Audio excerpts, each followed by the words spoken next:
Recently, I've been obsessed with two specific types of anime stories, anime manga and manhwa, and it is isekais and power fantasies, whereas the main character becomes insanely strong, usually very rapidly, but a growth progression basically. So I've chosen 5 to fit those needs, and these are more isekais than power fantasies, but I hope you enjoy. I hope a lot of people haven't actually seen them and will discover them through this video. They're half of them are well known, half of them aren't, let's say. First one on the list is Reincarnated as a Slime. A single salaryman is out to dinner with some friends and is stabbed while protecting them from a thief who is running away. As his consciousness drifts away, he dissipates. He wishes he wasn't feeling so painfully hot or painfully cold. Then, as would a babe open his eyes for the first time, he realizes he's alive. Strangely, his body is wobbly and his body is apparently that of a slime. A small cat-sized slime that's impervious to temperatures and many other things. After wandering in the cave and getting used to his strange new body, the changed corporate employee meets a dragon imprisoned in a powerful barrier. Befriending the dragon, he proceeds to then absorb him, barrier and dragon all, in the hopes of eventually dissolving that barrier that was holding the dragon captive with his slime body. Reincarnated as a Slime is a story that revolves around Rimuru, the slime, and is from his perspective during most of it.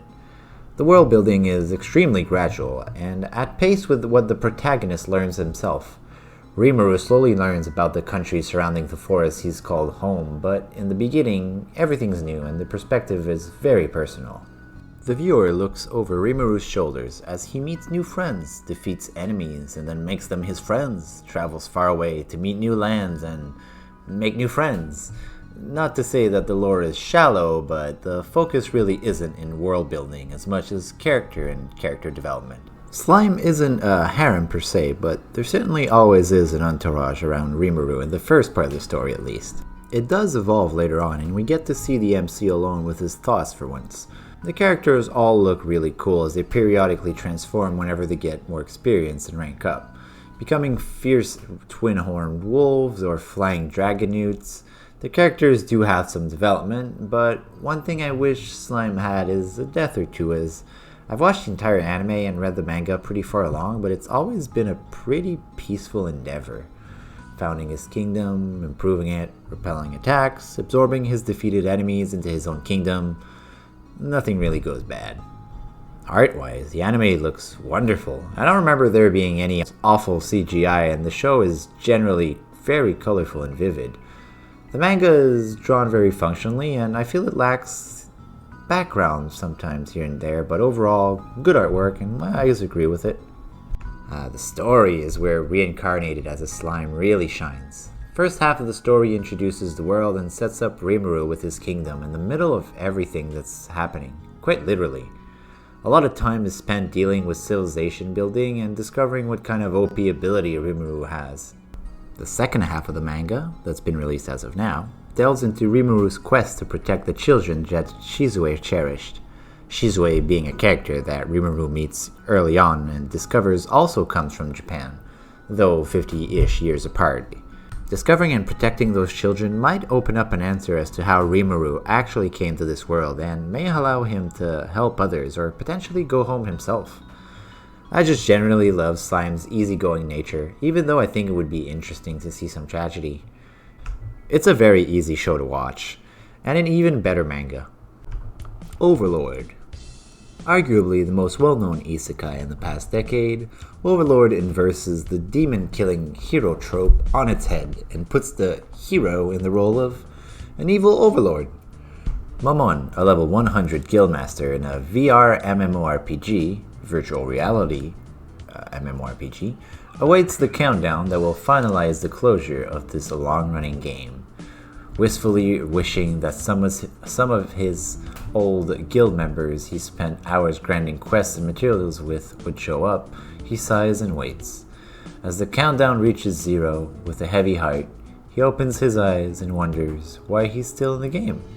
Musing aloud, the NPC closest to him answers that she does not understand what he means. He looks at her with bewilderment. All the NPCs are sentient and can talk? The outside geography has drastically been altered and Momon finds himself in a new world. What makes this isekai unique isn't the fact that the main character is cruel, though it is a factor. What stands out is that the protagonist is actually not a blundering idiot. It may sound like I don't have very high standards for protags, but goddamn have they made me cringe in the past. It's always refreshing to hear someone who just got transported or abducted to a new world not be 100% down with killing the Demon Lord and saving that world. Ain-sama, as he is lovingly known, is basically a god-level lich necromancer. He has absolute command over the undead in this world and is also blessed with the emotional neutrality trait. Basically, he can never sleep, be confused, stunned, or have any other mental effects placed upon him. This allows him to always keep a cool head and devise the best plan there is. Oh, and he leads the most powerful army in the world, consisting of several catastrophe-class entities that obey his every whim and will. Nevertheless, he remains humble and always makes plans to keep everyone he rules over safe and sound. All the Floor Guardians, the main cast of this story, are extremely unique and very personable. They have eccentricities that are designed by the other players of the guild, some of which had questionable inclinations and deviances. A child devouring slime, for example, or an ultra-sadistic demon prince that looks like a toad with wings. There's a constant play for Momon's attention by the female guardians, as they view him as a literal god, and the comedy not only helps keep the wholesale massacres he's doing light on the spirits, but also, later on, plays a role in the story. The story of Overlord is quite good in its simplicity. Manga, later on renamed as Ain's Ol Gown, shortened to Ain's for sanity's sake, wishes to protect those near to him, his precious children. And so, in order to protect them, he inadvertently starts a world conquest scheme. Honestly, Overlord is hilarious in its approach to cruelty and sadism. In this show, there's a thing called Demiurge's Happy Farm, and it makes all the leather for the magical scrolls that the Ain's kingdom uses. Let's just say it doesn't use four-legged animals to obtain that leather. Many have likened the Overlord to Azathoth, the blind idiot god in Lovecraft's mythos, that stands in the middle of the universe with ultimate power, but is too blind to realize he has it. Ain's outmaneuvers, outthinks, and outplans everyone, even his smartest minions, all by accident and pure luck. Ain's gets used to playing the part of the evil Overlord so much as the story progresses that he eventually personally kills over 80,000 human foot soldiers by casting one spell. A little bit of a spoiler, but, well, let's just say the scene is called Splat.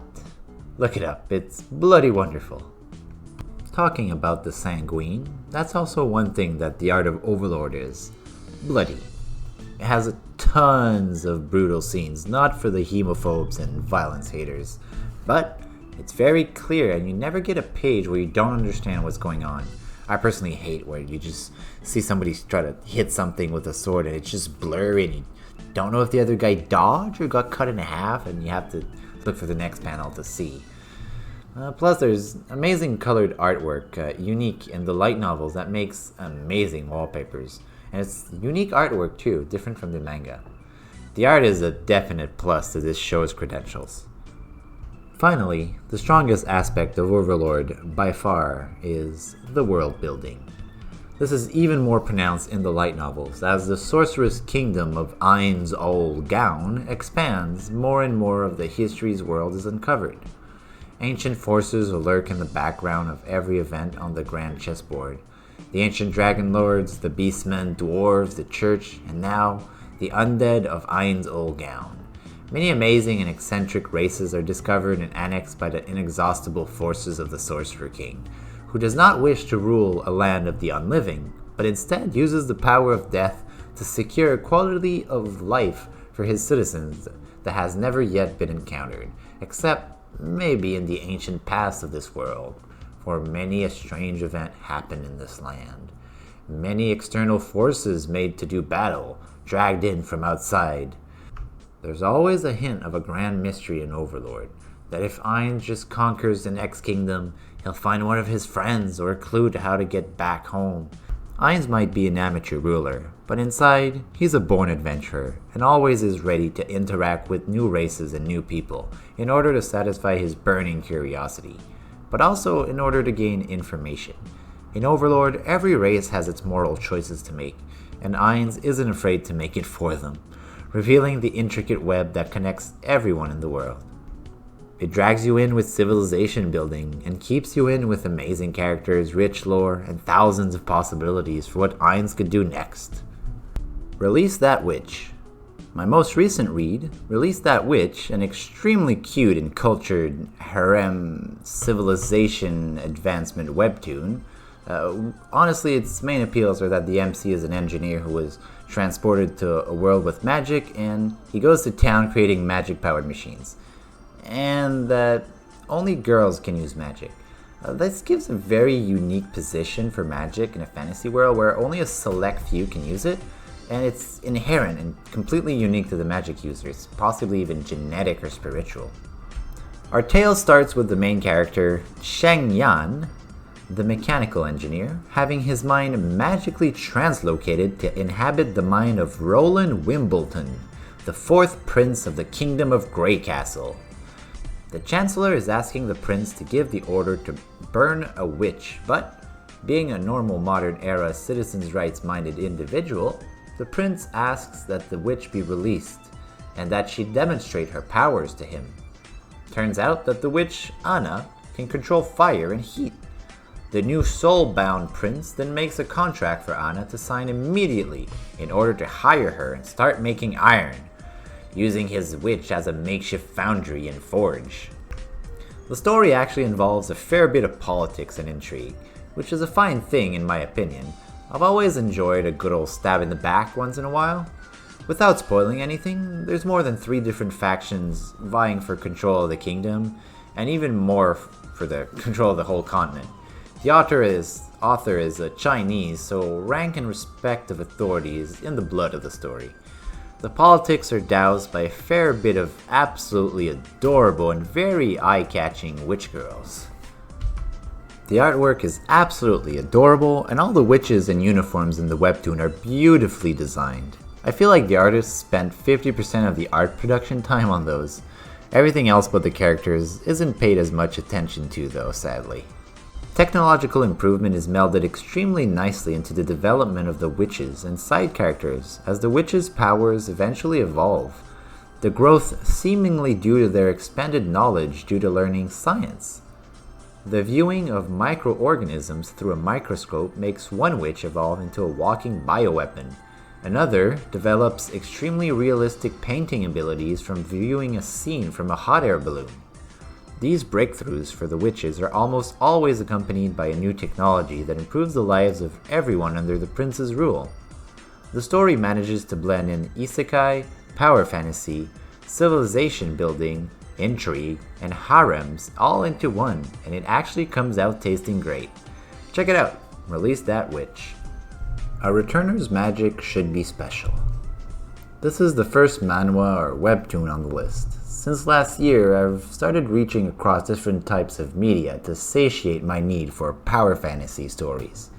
Manhwas, Korean mangas, and webtoons were surprisingly suited for these needs. A returner's magic should be special is the story that has been told since the beginning of time. A human struggle derailed because of human self-interest, selfishness, and, in highlight this time, classism. As with many of these stories, our hero starts off dying. This time though, he's dying alongside his companions. An improvement, I suppose. They killed the last boss, the dragon, and while they talk about their regrets in life, like how our main character here, Desir Arman, laments not being trained properly because of discrimination at the Magic Academy against commoners from nobles. The dragon corpse eventually self-destructs midway through the conversation with barely a few seconds warning, killing everybody instantly.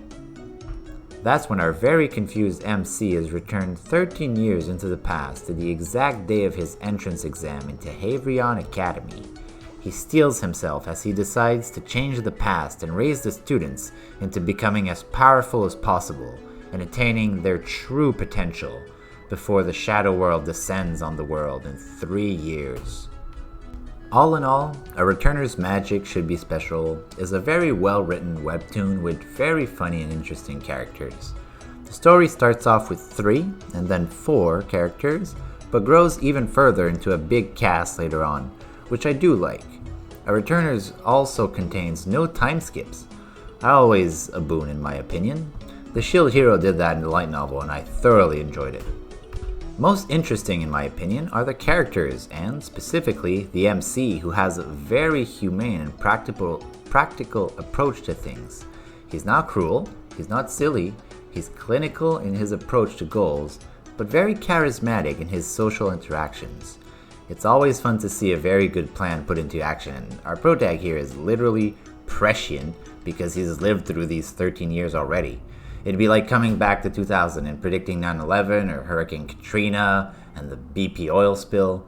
Other characters really bring the world to life, as you can see the bonds being established through the main cast and reinforced by constant struggle Desir puts himself and his allies through in order to strengthen them for the horror he knows is inevitable. The world building is okay. It's not great and has scant details on the world. The magic system kind of reminds me of Irregular at Magic High School, where magic can be read and mathematically understood. Both protags actually also have the same ability to read and understand magic. Anyway, check that one out. Irregular at Magic High School. Pretty good. The story, and maybe that's because I've only read up to date on the webtoon, is interesting but slow-paced. Desir and his teammates are still trying to prove their worth and train during the 3 years of magic school, and it's been over 80 chapters already. The speed at which the team gathers power is impressive, doubling every 20-30 chapters, but there still hasn't been any fights of consequence except the one terrorist attack and Desir one-shotting a freaking Dragon Lord or something by temporarily recreating the sun. Oh, what the F was that about? I enjoy the story, I just wish it would have more meaningful fights. Lastly, the art. The art style is very clean and elegant. I love it. It perfectly conveys the messages it wants and you don't get lost in sparkles and emotive text. It's one of my favorites. Definitely check this series out. Versatile Mage. Versatile Mage. A strange but enjoyable read. The story begins with our protag, Mo Fan, walking along and then everything kind of warps and shifts and suddenly he's in the same world, but magic has become an everyday mundane occurrence. He extremely rapidly, in 2 pages, adapts to his new circumstances and, shortly after, he discovers that he can wield magic. Although not any kind of magic.